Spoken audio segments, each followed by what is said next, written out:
Good morning, everybody. Thanks for joining us for today's webinar. We're discussing today Hazardous Communications, kind of a best practices conversation we want to have this morning. I'm Alex Terlecki with the Colorado Special Districts Pool. And for our webinar today, we're going to be discussing things such as what is hazard communications? What are the requirements for organizations such as special districts? What are safety data sheets and what do they mean? How do we read them? And what's the importance of labeling them and who exactly is responsible at an organization for doing so? We'll also take that conversation a little bit further and provide some resources that are available to you as members of the CSD pool or public entities in general, and talk about how you can work together to ensure compliance and safety at the workplace. Today, I'm joined by our presenters. It's going to be heralded by Tom Herman and Kevin O'Connor.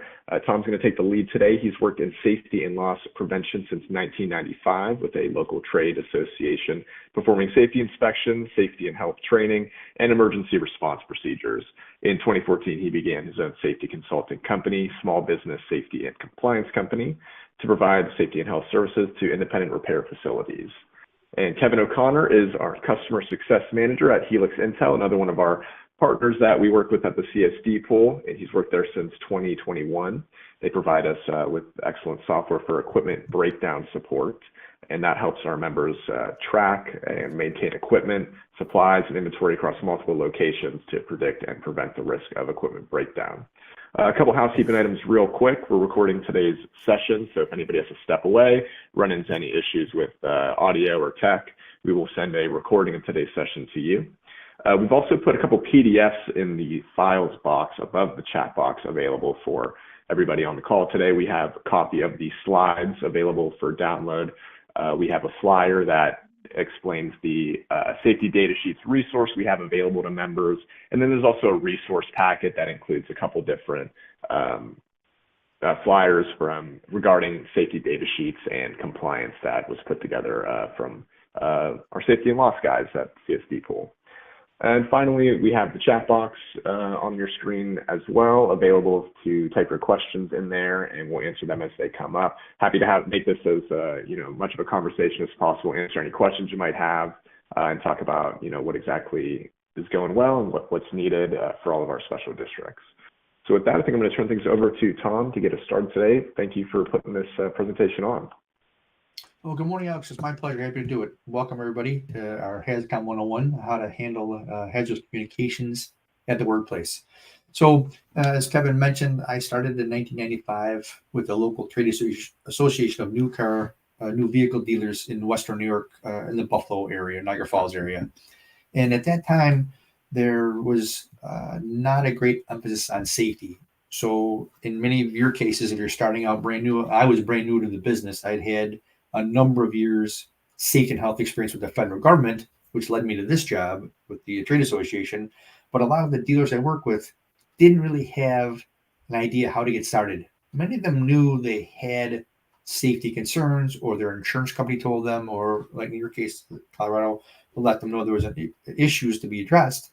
So we went out in a progressive and proactive manner and met with these dealer owners to explain them the importance of having safety in their buildings and having a safety contact. In many cases, it was a service manager, because the service manager in a new car dealership, new vehicle dealership, is kind of the catch-all. They oversee service, detail, parts, collision. And the sales folks, there's not a lot of risk up there. You do have the ice issue in the wintertime and slip, trip, and fall hazards, those kind of things. But most of the injuries and accidents and most of the awareness was focused in the back end. We call the fixed operations side, which is, again, service, parts, collision, and detail. So we went back and looked at what we do to help these people. And the first thing we realized was HazCom, Hazardous Communications, was a key to this. And as many of you know, it's part of the Code of Federal Regulations. 1910-1200 is the exact spot where the regulation is listed. Okay, so a little bit about me again. So we had to develop a written program, and that is the idea that you communicate your plan to all the people in the building, all your employees. And it's great to talk about that, but having a written program puts it all in place so there's one area to go back to. and you look at 1910, 1200E, it talks about this in the Code of Federal Regulations. So in a little while, I'll talk about some of the resources. If you have not done a written program, Colorado may be of assistance to you. The federal government could be assistance to you.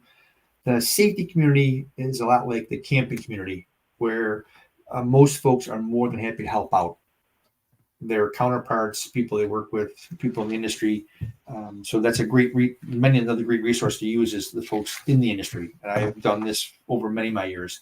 My approach with the trade associates was to work with federal, state, and the local agency people, because they are the ones who are going to come in and look at your program. They're the ones that are going to come in and inspect your facility. So by reaching out to these folks ahead of time, helping with my hazard communication program, when those folks did come in or I called them for assistance, they'd already been part of the group that built it. So it'd be difficult for them to cite or find us because they were involved in the onset of the whole thing. And that was true in our case, a lot of cases with the Department of Environmental Conservation, all of our storage tanks. Every dealership had a used oil tank or a waste oil tank, had fresh oil tanks, transmission fluid, those things. They all needed to be registered. So instead of doing this myself, I went to the state DEC office, the petroleum bulk storage unit, met the supervisor, explained our situation. We wanted to work with them, wanted to be in compliance, wanted to do the right things. Our dealers wanted to do the right things.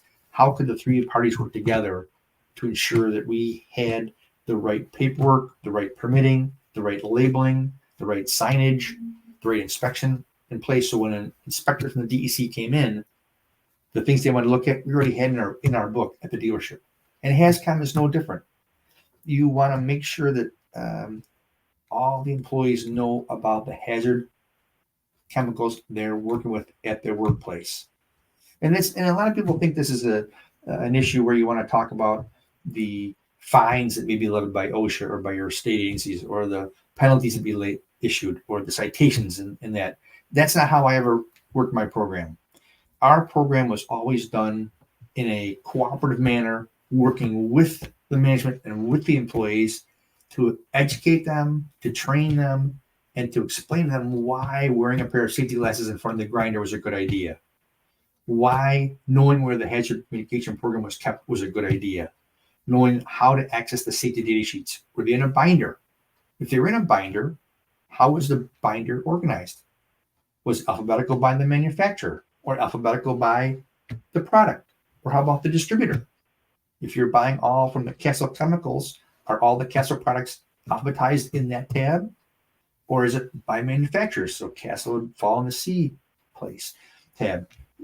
And again, it's not about, with me, it was never about the fines or citations. It was about the fact that if I didn't do a good enough job setting up that hazard communication program, putting those safety data sheets in whatever format they wanted them in, whether it be electronic or the binder again, and then providing me a training to those employees on how to access them. That was my concern. If I had a friend or a coworker or a relative in that dealership working and they were injured by something I did not do, I would not want that on my conscience. I wanted to make sure that when I had that program in place, all the people knew about it, from the detail employee that just started on Monday to the general manager who'd been there for 25 years. The idea is you can kind of think of it like a fire drill. When you go to school, we all have fire drills. And what are we doing? We're practicing how to evacuate the building, route we're going to take, where we're going to go, where we're going to meet up. So when you do get outside, the teacher can count heads, report to the principal that all the students and all the children are accounted for. So the fireman can go in and fight the fire, not worry about search and rescue. Again, HazCom, very similar. You want to make sure that that detail employee who's working, in our case, with a wheel cleaner that was acid-based, had the proper PPE on. Was he or she wearing a pair of safety glasses? Was a face shield required? What type of gloves? How big were the gloves? What type of apron? Was an apron required or not required? Was it a rubber apron or a vinyl apron? Gloves, certain type of pants. And this was all done based on the hazard communication program that matched up with the safety data sheets that provided that PPE in Section 8 on the SDS sheet. So if we communicate these things all time to all people, the program will work. And many people think and have the concern that this is going to be an arduous process. And it's truly not. And in a few minutes, we'll talk about some resources that are available for writing a program. So the written program is required to communicate to all the employees, as I mentioned. That's in 1910 1200C. That's under the Code of Federal Regulations again. And if you look in that book, the giant book, you will see that the entire 43 pages is all dedicated to HazCom. We're going to talk about 4 of those things. Right? So,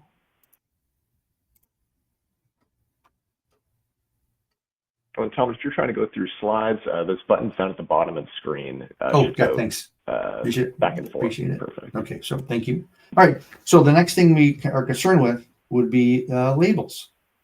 And labeling, another arduous task in many folks' opinion, is not that difficult. The labels ensure that any product that's picked up or on a counter, on a shelf, in a cafeteria, in a classroom, if an employee or student reaches up to that product, they know that it's what's in that bottle and the appropriate action to be taken. And we talk about, say, data sheets in a little bit. You'll see on this slide there are 3 pictograms. There's 9 altogether. These 3 indicate a flammable, an irritant on the right, and the left is an acid or corrosive. It's showing, it may be difficult to see, but it's showing acid getting poured on the steel and the steel melting, and also on someone's hand. And this, again, resources we'll talk about in a few minutes. These labels are available in many ways. You can have the distributor provide them to you when you purchase the chemicals. You can have the supplier provide them with the chemicals. The manufacturer oftentimes can provide them, and you can build them yourself. Many of the new electronic databases contain a label component that allows you to take those data sheets you have, the old MSDSs, and when you've been on as long as I have, that you still refer to them a lot of times as MSDSs, but the new safety data sheet, since GHS came into place, will have that component where you can pick and choose from the data sheet and put on the label and print your own labels using a standard Avery label on the bottle. Okay, so labeling is important. A lot of times in the dealerships, I'd find a Sharpie marker, wheel acid, or window cleaner, and that is not acceptable to OSHA.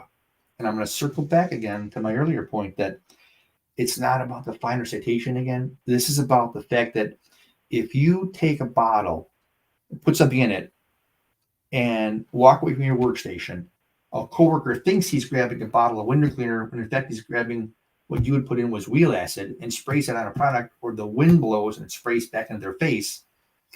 We want to be able to have the information that was in the HazCom program, identify where those data sheets are, how I access those sheets, and can provide them. And the key here is, and I hope it never happens, but the idea is, in the worst case scenario, you're calling the EMTs, you're dialing 911, and they're arriving on scene at your location. The best thing you can possibly do is to give that printed sheet to the responding EMTs to provide the best medical care to that person, so they're treating that person before they even get to the hospital in the ambulance. And you always think it's never going to be me, it's always somebody else. That's not the case. The little bit of time invested here in the onset will pay unbelievable large dividends. And in the fact that you don't want that friend, coworker, neighbor, relative, whomever, to be in a serious position because you weren't aware of, weren't knowledgeable on, or hadn't been trained on the HazCom program. It's not something you want to carry out for the remainder of your lifetime, knowing that you could have been able to make that issue minimally troublesome, as opposed to a long-term problem this person may have based on not having it ready. So if we circle back for just a quick moment, we look at the HazCom program, we rate the program, and then if you take one of the resources from OSHA, we'll show you, or an insurance company for Colorado, any one of the places you look at, they have a template, and you're basically just filling in the blanks. And where are we? What company? What school district? Where are we at? Who's in charge? If a label's missing, who do I reach out to get a label? And this is all handled during the training session with all the employees. And if you look at 1910 1200 for training, they talk about that when the initial chemical is added, when the person comes to work for you, you explain all these things to them in a training class and make sure they understand and have the awareness of where the book is again, and those things. And then what I would do when I did my inspections, I would quiz the employees. I see an employee using a product, and I would ask that employee, "Hey, I see you using a shop solve here, like a thinner type product. Where would I find the SDS for that?" And oftentimes you would get that blank look where they stare up at the light, like the answer is in the ceiling somewhere, and the good Lord is going to provide them with the answer. And that's not the answer you're looking for. What I wanted them to say was, Tom, it's located on my PC. There's a QR code above my PC. I can use my smartphone. I can access it there, or I can just type it in on the icon on the desktop. And that's all part of that, circling back to the training again. That's where we find all these things. So that's what I was looking for. And if you want to get even more specific, I would drill down and say, what type of PPE do you need to use when wearing this product? A big misconception is that the safety data sheet is there for after the fact. Well, if you read the regulations, when a new chemical is introduced into the workplace, that safety data sheet should be passed around to those employees that are using that product. Because as they go through those the 16 sections, about 8 of them will apply to this person. So we want them to know in section 1, who made it, what is it? And going down the line in section 8, what type of PPE is required by the manufacturer for me to wear when I'm using this product? Is it safety glasses? Is it safety shield? Is it the apron again? Is it a type of coveralls? Is it a respirator? Whatever it might be. And if you need those things, again, a lot of employees think they have to pay for those things.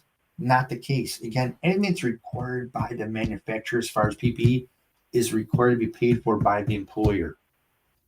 So, and again, that's on these labels, many cases. So on the labels, we're looking for a couple things. The product identifier, Windex, whatever it may be, shop solve, aerosol cleaner. The signal word, there are only 2 choices, warning and danger. And obviously if it's danger, it's a lot worse than warning. It's a danger. What it has for statements, what to watch out for. The pictograms, as I mentioned, there are 9 of them. And they're fairly easy. They were put into place with GHS. The globally harmonized system came into place. And the idea there was that when someone like me does training, or you folks do your training, you have the same setup on the SDS, same 16 sections. You have the same pictograms and the same order of the 16 sections. So when you're training either in England or here in America or in Australia or anywhere else, those all follow the same format. So a trainer here could do the training overseas or anywhere in the world.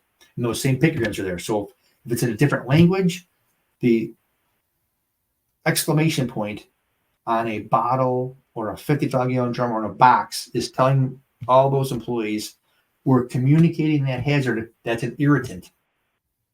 If we see that little test tube that's pouring a liquid onto steel and melting it, or the hand and being melted as well, the skin being burned, that's a corrosive. Or the fire is a flammable. Okay, those are the things we're looking for. And that's what's on these labels. So anybody who picks them up can have that information. The precautionary statements, what are you watching out for? And then if you want the name and address, the telephone number of the manufacturer, responsible party for that. And as you can see, I put in reference where you'd find that in 1910 1200 F6I. Okay. So again, the Sharpie marker that says shop solve or real acid is not acceptable and not somewhere we want to be. Okay. And this slide kind of reiterates what I just said, that you want to have those pictures and symbols or a combination thereof. So you can take a label and actually make a poster out of this if you'd like. It's a little tricky, but you can actually, if you don't want to do an actual label, you can put this information on a poster on the wall that supplies the same information. I don't recommend that, but it is allowed based on the standard. Okay. And this same thing. Placards, process sheets, batch sheets, operating procedures. In some cases, in some of our detail shops, they have a lot of chemicals, and when you poured the chemical into the bottle, it would spill over the sides. It would eat up the label. So in a few rare cases, we took colored electrical tape, and we would tape the bottle in a few places, and we put a poster on the wall that showed that green electrical tape, and that was glass cleaner. And we had all the information that would be on the label on that poster on the wall. Okay. Now, you see here, there's a note. The employer is not required to. If Tom Herman is working for Alex, and Alex gives me a small bottle of wheel cleaner that I'm going to use right then and there I will have complete control of that bottle. I'm going to use it immediately. When I'm done, the bottle is empty and going to be tossed out. There is no label required. So if someone tells you there's always label required, there's a kid that says no, they're not. Now, is it a good idea to do a label? Sure. If you look at the Code of Federal Regulations, 29 CFR, this is the least allowable by law. You can always go above and beyond this thing. So labeling a bottle you may end up using again would not be a bad idea. But again, if someone tries to tell you, it's much like the misnomer with first aid kits or things. If you buy something and it says it's OSHA approved, that's impossible. OSHA as a federal agency does not have the authority to approve or disapprove anything. What they're saying in these regulations is that it meets the standard. Maybe an OSHA standard, maybe another standard like ANSI. But the idea is OSHA cannot approve a first aid kit or an automotive lift or a pair of safety glasses or an eye wash. That's all done through the ANSI standards. So if someone comes into your buildings and says, hey, good news, I have an OSHA approved first aid kit, that should immediately raise up your ears a little bit and say, something might not be right here. You want to go into the ANSI standard and look up that standard for first aid kits, and it tells you what you have to have in that kit and how many of each product are required by the standard. Okay, so moving along, data sheets. We want to have the data sheets available. The current wave in our end of the world here in New York is electronic, much faster retrieval, automatic updating by the safety data sheet company. There are a million companies out there that do this work. I'm doing one out of California now that allows me to take a photograph of each of the chemicals in the building, which is great for recognition. I can take an actual photograph of the plastic quart bottle of oil or the glass container, whatever it might be. They can always search through that. And the idea here is if you have an electronic database, this company that I use lets me go on and photograph all these bottles and builds my inventory for me. So we want to have inventory of every chemical you use.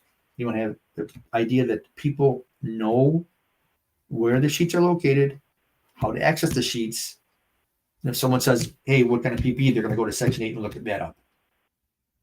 You can always go with a backup plan of having a paper binder behind it. A couple of people I work with through my consulting company like the idea of electronic, but they're still a little bit old school like me with a little bit of gray hair, and they like the hard paper binder from the old days as a backup in case the computer goes down and there's other issue.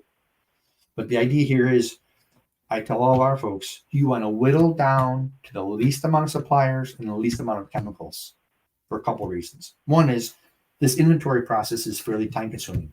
You've got to go through every shelf in the parts department or the storeroom. You've got to go through everyone's workbench or work area or the parts department to find every chemical in the building. It's not just a idea where you're going to get most of the chemicals. You have to have all the chemicals. So if the hazardous chemical, you need to be in that mode that you need to work as diligently as possible to find every single chemical in the workplace. So being said earlier, if you can whittle down to a number of suppliers, you can ask the supplier to provide you with a list that you're purchasing from them. If you have 48 chemicals from them and you get your list from them, it's going to save you a lot of time. Now, these are fairly permanent records. So if you have a chemical that goes into archive or you're not using anymore, that's a great time you can do that through your system. A lot of cases, move it over to archive and get out of the main database, or take an extra binder then and start pulling it out of your backup book and have an archived area, another binder for sheets that you used to use because you need this for 30 years. The other idea is, again, the paper binder, how are you going to organize it that makes it as easy as possible for all the employees to find those sheets? I'm going to circle back for a second to talk about that issue where we have to call EMTs. You want to run to that binder if you need to and open up that book as they're on their way here, find the chemical you need and provide that to the EMTs. So sometimes these are difficult to find, but you can always go back to your supplier, distributor on the web. There are many places to grab a sheet, and I know Colorado has a couple of ideas as well with Vector, great company. All right, so the information and training. What we did at our association was we trained every 3 years. And the idea there was, as I said earlier, when I did my inspections, I'd ask the questions about the location of the sheets, or the electronic or paper. Where were they? The parts department, in my case, or the service manager's office, or behind the parts counter. And again, when a compliance person comes in to inspect your facility, they're not going to ask you for these things. They're going to go to the employees and see what you've done about the training and make sure they have the information they need and they can access it and they can provide the right answers. Again, it's not about the fine. It's about making sure that person has a safe place to work. Written program we talked about, same idea. In that written program, if you have that list of chemicals electronically, that meets the standard from OSHA. So I have a couple references here. I want to share my screen with you. I hope you're all seeing this. This is the OSHA Institute and Education Center. This is it's loading right now, Tom. Just give it 1 second. Yeah, it's coming through on the screen. Yeah, it's still spinning a little bit. And we can get that resource slide back up in just a sec too. Okay. But yeah, sometimes it takes a little bit of a sec with the screen share. If we run into an issue, I could try to pull it up on my end too. Okay. This is a great place for resources, and many folks, a lot of times we have the impression that OSHA is all about enforcement, all about penalties, citations, and I don't know what's hurting the business, but a lot of people think it's a detriment. OSHA is a great place for resources. There are a ton of really great resources that are there to help you meet the standard, provide this training to your employees, provide the labeling information, and whatever else you might need here. And there's also if you know on my slide, notice I'm a 10 and 30-hour trainer. You can become a trainer. If you're doing a lot of this work, it's a great idea to go to an OSHA Training Institute Ed Center and take that class to become a 10 or 30-hour trainer. So we get up again? It looks like it's still spinning. Let me, Okay. I can take over and see if I can pull it up. Yeah, perfect. Oh, how about this? Is that better? Okay, so we have a question came through. There we go. Perfect. It came on up. We have a screen share. Yes, OSHA. And then I'll just address that. We have a comment from Paper Show saying slides did not change. They had to change them with the play button. Sorry about those technical difficulties. When the recording does come out, it will have the slides transmitting through. And then the slides that we went over today in discussion are available for download. The one that says CSD Pool Webinar in your files box, and that should show you everything that you have on the slide. So apologies for those technical issues there. Thanks, Alex. That was probably on my end. Okay. So if we look at OSHA in general on this tab, you can look at state plans, the posters here, speaker requests available, the standards. You can look at the register. This will provide you with interpretations. If you have a question on labeling or a question about safety data sheets, many times another company in the U.S. had that same question. So they will write to OSHA, and OSHA will provide them with a letter of interpretation, and it's right here. You can find that there. We go to topics. If you look right here, HazCom comes right up. If you see on the top left, there's those pictograms. The top right is not a bottle of wine. It's a compressed gas cylinder, which could be anything from an oxygen acetylene cylinder right down to a can of aerosol, whether it be glass cleaner or whatever else. And we see the irritant on the bottom left corner. And the bottom right is basically what we would consider a cancer causer, especially in California. So if you go down the left further, you'll see there's a whole section on data sheets. Okay. They talk about labeling are here. The pictograms, again, interpretations of standard. All these things are here for you to help you get your program in place. Okay. Again, OSHA provides a ton of great resources. PPE, we talked a little bit about that earlier. Okay. What is PPE? Okay. When is it necessary? What kind of is necessary? And this is all in that section 8 on the safety data sheet. So if you're bringing a new chemical in the building, again, that sheet should go out to all the workers that are using that product or affected by that product, and they should be conversant in it. One of the big things you're going to look at is, what does it look like? What does it smell like? What's it going to feel like if it's on my skin? And that alerts you to the fact that you have a problem. If you're working with that chemical in a semi-enclosed area and you're starting to become lightheaded or nauseous, 999 out of 100 times that was identified on the safety data sheet to tell you, hey, your body is telling you that too much of this product, you need to get either fresh air or call a doctor or get oxygen, and that's all on the safety data sheet. That's where the PPE will come in as well. So we can go back. Topics for employers. Here's your responsibility. Compliance officers are available to you. How to contact the OSHA office. Okay, frequently asked questions. You know, if you want to look information about resources, it's right here. Here's publications. There's the job poster. You can find out about statistics for your industries, work-related injuries and illnesses. Here's the top 10 frequently most standards. If you look here for the last fiscal year, number 2, hazard communication. And if you go, look at this slide. Is there a KPA slide up, Kevin? Alex? Yes, I see we're looking at the top 10 most frequently cited standards right now on the screen share. Right. And so we're back to the HazCom 101. So if you look at this, in this year, 2023, number 2, over 3,100 violations by OSHA compliance officers in companies for not having a HazCom program or some problem with the HazCom program. If you go back to 2022, 2,424. 2021, and I'm sure COVID affected this, almost 2,000 violations. 2020, it's back up again, 31, almost 3,200 violations. And I got to tell you, the HazCom thing, one of the first things that the OSHA inspector looks at when he or she walks in the building is your housekeeping. That kind of sets a stage and sets the tone of their inspection. If your place is clean and neat and orderly, your bottles are labeled, and you have not a lot of clutter laying around, that'll set the tone for a good inspection. Because generally the first thing these folks want to talk about is HazCom, because it's one of the top 10, generally the top 5, as you see by these slides. So setting the tone is a great thing to do to get off on the right foot. If you go back to 19 real quick, you'll see HazCom again, 3,600 violations. And so if you go back to all these slides, too, it's one of the top things. And I'm not sure why, because it's not that hard to do with the resources that are available.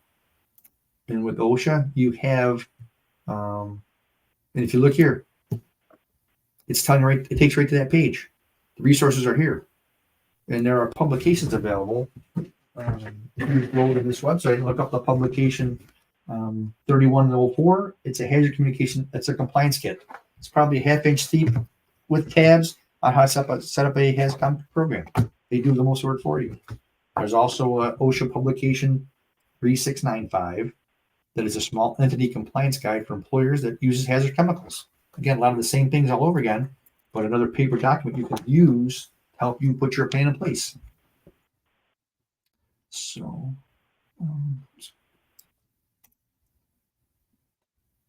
okay. And it might be worth noting too that special districts in Colorado don't have to follow OSHA in a traditional manner, such as no OSHA inspector is going to show up out of the blue.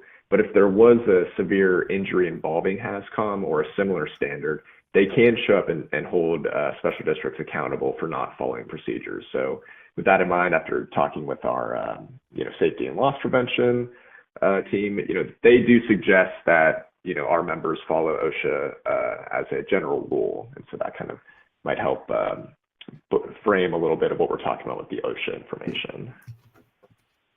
Great point, Alex. It's a lot like the fact that if you look at the Code of Federal Regulations, it's the least allowable by the standard. You can always go above and beyond. That never hurts anybody. So, okay, so we got the resources.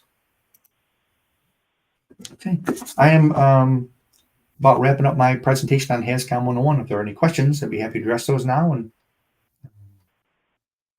all right, excellent. Yeah, let's take some time since, we'd love to take any questions that the participants or members have and try to address them now.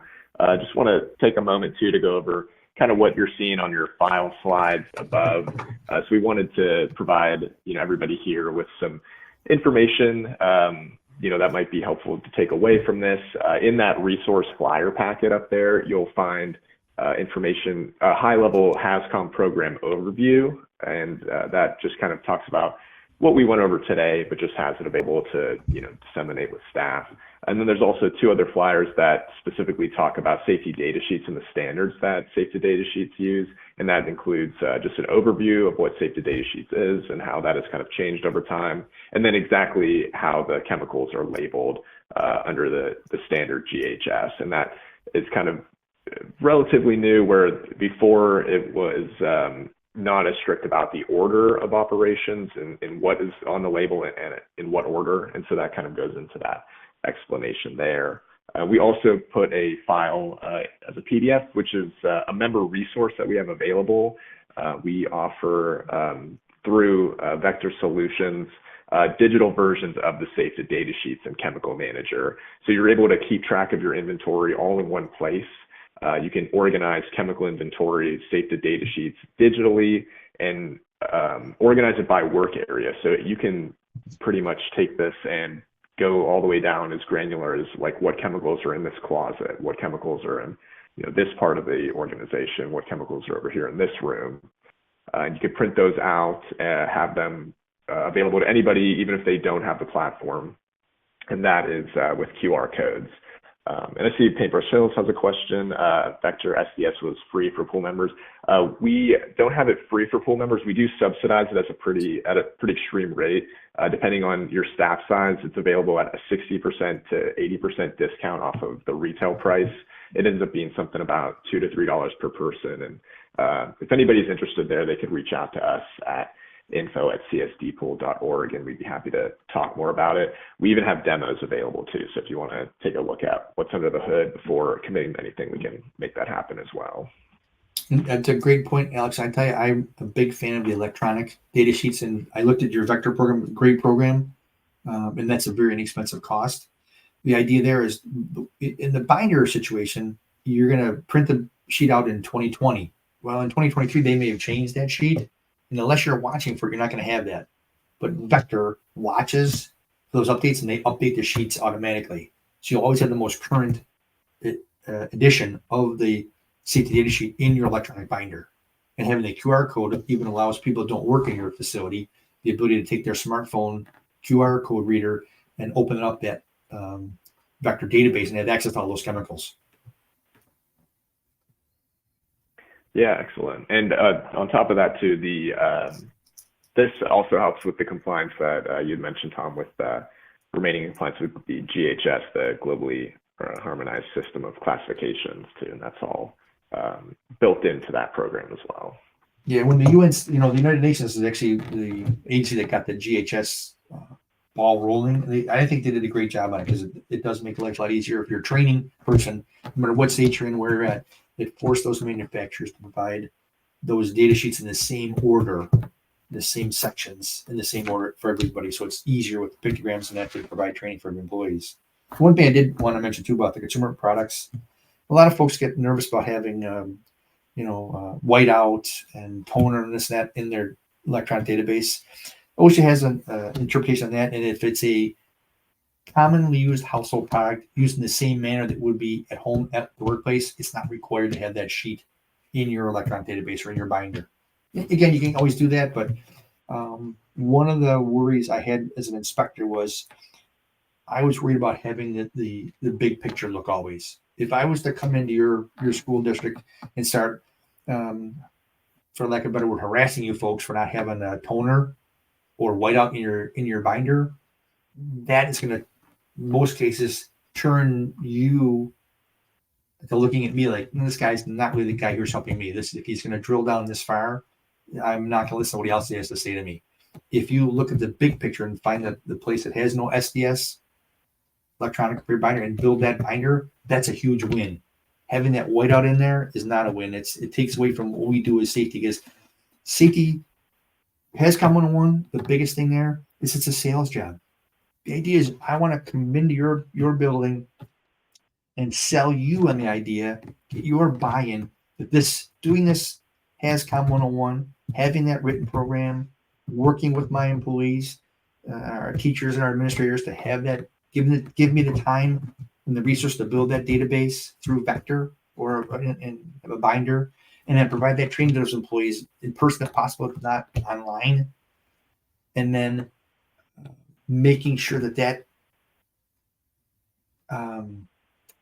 idea across the board is a good idea. It's something you want to do because it's going to keep someone from getting hurt, not the fact that you're going to be penalized for not doing it or getting a citation or a letter or a fine or whatever else. It's the idea that this is a good thing to do. It's the same thing as if you were at home. A lot of the things we talk about here apply at home. If you're out back in your yard and you're taking trees down, you're going to want to have the appropriate PPE to use when you're having a chainsaw. No different than the person at work, cleaning a boiler and working with acid. That person, he or she has the right PPE on because they looked at the data sheet and it was provided them by their employer. That's my. If there's one takeaway on this whole presentation today that you look at this, is that it's a sales opportunity to provide information and training to people that will benefit them and hope they never need it. But the idea is looking at that data sheet before you use the product, you know what it looks like, it smells like, how you're going to feel if you have too much of it, and what PP you need to do, and how to put the fire out if there is one. That's the idea. I hope that if there's any takeaway from today's webinar, that's what you take away from is the idea. It's a good thing to do because it's the right thing to do. We're getting ready to wrap up a little bit. Yeah, Tom, I have one last question. Maybe this would help frame everything. Do you have any advice, maybe on both ends of the spectrum? If we have people on this call that, maybe they're still, using print versions of SDS. Maybe they don't really know where to start with chemical management. And then on the other hand, we probably have, some experts that maybe are on this call to see where to take it to the next level. Do you have any advice for those two extremes there? Yes. Again, with Vector and the one that you guys have, they provide plenty of resources to get started. I would definitely recommend a demo with one of their folks, much like you'd have a demo from Kevin on Helix. You have a demo and let them give you access to that system and start kind of practicing, if you would. Go through and look for something basically window cleaner and you see how it comes up. And then start putting in, maybe you have the number of that product. It's C2004. If I type in C2004 in my search box, much like a Google search box, I push that button, does that inventory search retrieve that chemical and bring it up to my screen for me, the window cleaner? Streak-proof glass cleaner comes up, C2004.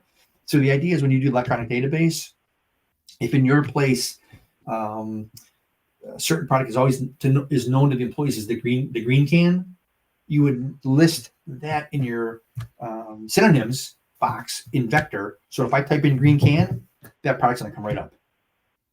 The other thing is, if you're not doing it, I have a group of friends of mine here in the safety business. We get together about once a month or every other month or so and talk about common things, common interests that we have, and how we can help each other.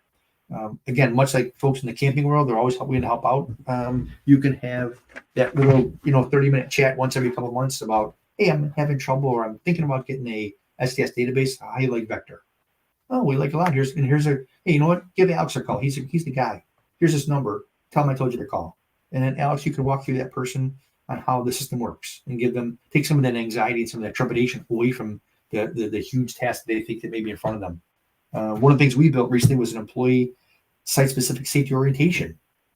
We have a one-pager now that starts off, and the employee, day one, they're given this by the HR person, and it's a scavenger hunt. Simple questions. Who's the safety coordinator at this building? Where's the emergency action plan? Where's the nearest exit to where my workstation is or my classroom? Where's the meeting place? Who do I report to when I get out there? What's our first fire extinguisher policy? As many of you know, you either have a good evacuation plan and practice it, which is allowed by the OSHA standard, or you have folks in the building that are trained to use the extinguisher and are able to use that extinguisher. Hazardous communication. Where are the data sheets? PPE. All those things. Where's the first aid kit? Where's the eye wash? The idea is the employee gets this one pager and they go out into the workplace and they look for answer these questions. And it's a nice icebreaker because you can take that new employee and if I'm not sure where something is and I know you're the guy working next to me, I can say, hey, Kevin, where are the data sheets? Oh, let me show you, Tom. They're here they're electronically. Let me show you where the icon on the desktop is. There you go there. And also, if you have a smartphone, I do. Take your smartphone out, Here's the QR code right above the monitor on the wall is the QR code to access the sheets as well. I bring this back to my supervisor and they go through the whole thing with me and I basically get a score. If there's something I didn't answer correctly, it gives that employer a chance to say, hey, Tom, no, the first aid kit is not located over there. That's an old one. We should take it down. Thanks. It's over here on the other side of the building on the west side. Okay, great. Thanks. Again, it's basically the same idea. You're communicating the hazards, not of chemicals, but of the hazards in the building to those new employees. And they're hopefully meeting some new people, kind of doing a little bit of icebreaker. And then once a year, we recommend they do the same thing all over again. Give the sheets out again and have the people go through it together. So hope that answered your question. Yeah, definitely. That was excellent. Yeah, thank you very much, Tom. Yeah, and again, just while we're wrapping up today, just want to remind members too that if you want to get any more information about the Safety Data Sheets program that we offer, our website's available there to check out those types of details. So yeah, as we wrap up today, I just want to thank you, Tom, specifically for putting this on. I thought this was really informative and helps really explain the safety side and why we're really pushing for the importance of chemical management, which probably is already in the forefront of everybody's mind here. So Tom, thank you for presenting that today. My pleasure. Thank you. And if you want, Alex, I'll try and send you that site-specific safety orientation if you'd like. You guys can rework a little bit for your folks. All right. Yeah, that'd be fantastic. And I also want to thank Kevin for being here as well, and Helix Intel for helping link us up with Tom for today's presentation. We didn't talk too much about Helix Intel, but we do work with them extensively. They partner with our equipment breakdown coverage provider, Hartford Steam Boiler, and that is a free resource we provide our members, and that is you're able to use that software to track and maintain equipment, supplies, and inventory across multiple locations, and specifically to better predict and prevent equipment breakdown. And so if you would like to learn more about Helix Intel and that service that we offer members, that link's also available in the chat box. So Kevin, thank you again for assisting with this today. Absolutely. Thank you so much, Alex. I appreciate it. All right. And just want to thank the membership for being here today and hanging out with us. We'll have this recording out to everybody shortly today. And just want to thank you all for being here. I think that's going to wrap it today. Tom, Kevin, thanks again. Thank you. Thanks.